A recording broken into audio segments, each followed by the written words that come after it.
Halo sahabat inspirasi. Hari ini kita akan membaca di dalam sebuah perikop di Yosua pasal yang ke-6 mulai dari ayat yang pertama sampai ke-27 yang berjudul Jatuhnya Yeriko. Saya akan membaca mulai dari ayat yang kedua sampai keempat saja. Berfirmanlah Tuhan kepada Yosua, ketahuilah aku serahkan ke tanganmu Yeriko ini beserta rajanya dan pahlawan-pahlawannya yang gagah perkasa. Haruslah kamu mengelilingi kota itu, yakni semua prajurit harus mengedari kota itu sekali saja. Demikianlah harus engkau perbuat 6 hari lamanya. Dan 7 orang imam harus membawa 7 sangkakala tandu domba di depan tabut. Tetapi pada hari yang ke-7, 7 kali kamu harus mengelilingi kota itu, sedang para imam meniup sangkakala. Seorang dosen teologi bernama James Boyce menanyakan kepada mahasiswanya, siapa menurutmu tokoh militer yang paling jenius dan paling hebat? Saat itu banyak mahasiswanya yang menjawab, oh Alexander Agung. Ada juga yang menjawab Julius Caesar, dan banyak lagi pahlawan-pahlawan atau tokoh-tokoh perang yang disebut oleh mahasiswanya. Tapi James Boyce berkata, menurut saya Yosua lah tokoh militer yang paling hebat dan paling jenius. Kenapa?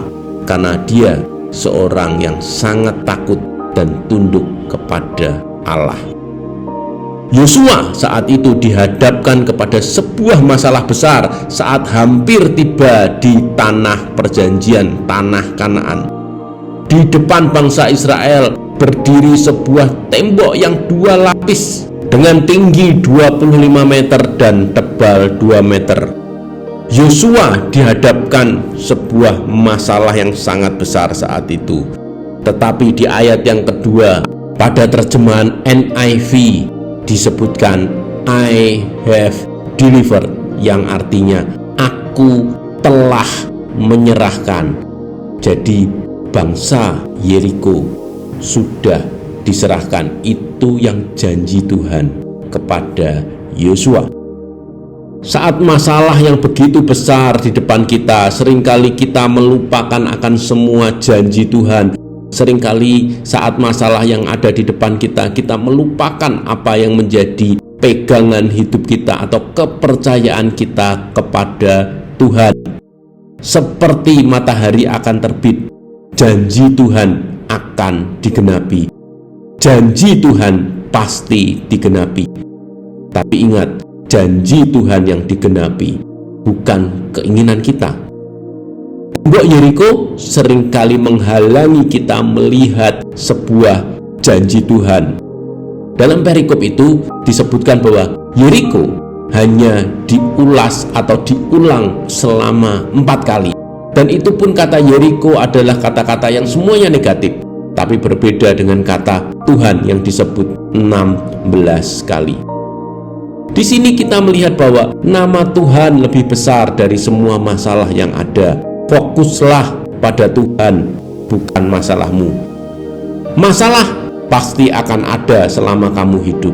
Dan ingatlah, jangan terjebak dengan perkataan yang diberikan oleh dunia sampai kita melupakan apa yang Tuhan katakan kepada diri kita.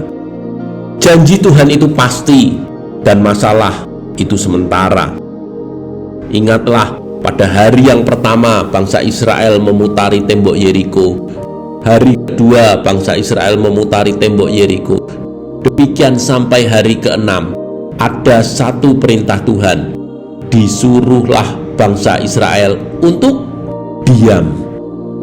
Diam, biarkan bangsa Yeriko itu mengolok-olok di atas tembok. Mengolok-olok mungkin pada saat bangsa Israel memutarinya 1 kali. Bangsa Israel mungkin hanya melihat-lihat, atau mungkin ada celah mana yang tembok yang bisa dilompatin. Itulah ejekan-ejekan yang dilontarkan oleh bangsa Yeriko. Tapi perintah Tuhan, diamlah pada saat engkau mengitarinya pada hari pertama hingga hari yang ke-6. Demikianlah juga sebaiknya pada saat kita menghadapi sebuah masalah di depan kita. Kita harus menjaga mulut kita. Jangan kita menggerutu kepada Tuhan. Jangan kita marah kepada Tuhan. Jangan kita mengeluarkan tutur kata yang negatif atau mengutuki siapapun. Tapi Tuhan menyuruh kita untuk diam saat ada masalah yang begitu besar yang ada di depan kita. Hingga tibalah pada saat hari yang ketujuh, Tuhan memerintahkan, putarilah 7 kali dan bersoraklah. Ada saatnya kita bersorak dan memuji Tuhan. Pada saat itulah kemenangan ada di pihak orang yang percaya dan menaruh harapnya kepada Tuhan. Kadang cara Tuhan nggak sesuai dengan pemikiran kita. Percaya saja, taat saja.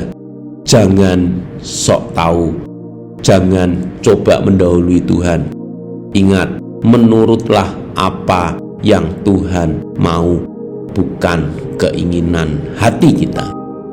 Taruhlah imanmu di hadapan Tuhan. Iman itu artinya apa sih? Iman artinya menggerakkan kaki dan menutup mulut.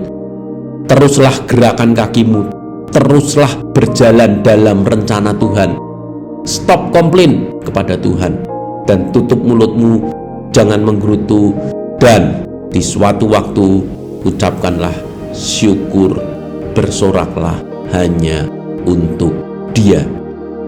Tuhan Yesus sanggup membuat batu penghalang menjadi sebuah batu loncatan.